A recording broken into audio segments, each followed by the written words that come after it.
At ito na nga, at samahan niyo ko sa ikatatlong yugto kung saan sa bidyong ito pinapakita kung ano nga ba ang kaganapan at ginagawa ko ngayong araw. At saka bago yan mga chikoy, andito ako sa bahay ng lula ko kung saan nililinisan ko dahil pupunta kami sa Danlag kung saan kami magsiswimming daw kasi once in a lifetime nito kailangan natin mag-hurry. Diba? Kaya pumunta ako mga chikoy dahil maganda talaga mga view nito. Kaya inisip ko talaga kung worth it pa to. Yan, hindi talaga madali yung makyat dito. Yan, thumbs up pa ako. Yan, dala pa ako mga chikoy. Yan, pag dating namin mga chikoy, akala namin andito pala kami sa bahay ng lula ko mga chikoy. Akala ko nandun na kami, hindi pala. Yan, nagstay muna kami at saka ito na mga chikoy. Ito na talaga.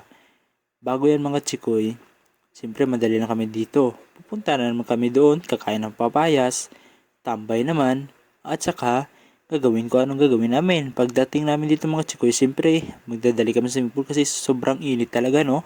Yan talaga tayo kapag mainit, di ba? Yan, thumbs up pa yung body ko. Yan, swimming pa tayo mga chikoy. Kasi tingnan natin kung marunong pa tayo mag-swimming, no?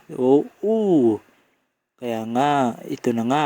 At saka, samahan nyo ako sa pag-swimming na to, mga chikoy. Kung ano nga ba ang kaganapan sa mga buhay ko. Ito na nga, di ba? Ito na nga. At saka ito, kumain muna kami kasi alam nyo na, nagutom na. Nandito, at saka maganda talagang place dito, mga chikoy. Kaya punta na kayo dito sa Danlag, mga chikoy. Yan, kain tayo. Kain, At saka ito, mga chikoy, hindi kami nagpagabi doon kasi alam niyo naman may mga pasok, may mga klase pa yan. Yan, lagay natin dito kasi babaktas ako mga chiko yan tod sa bahay lang ng lula ko. Yan, naglalakad kami.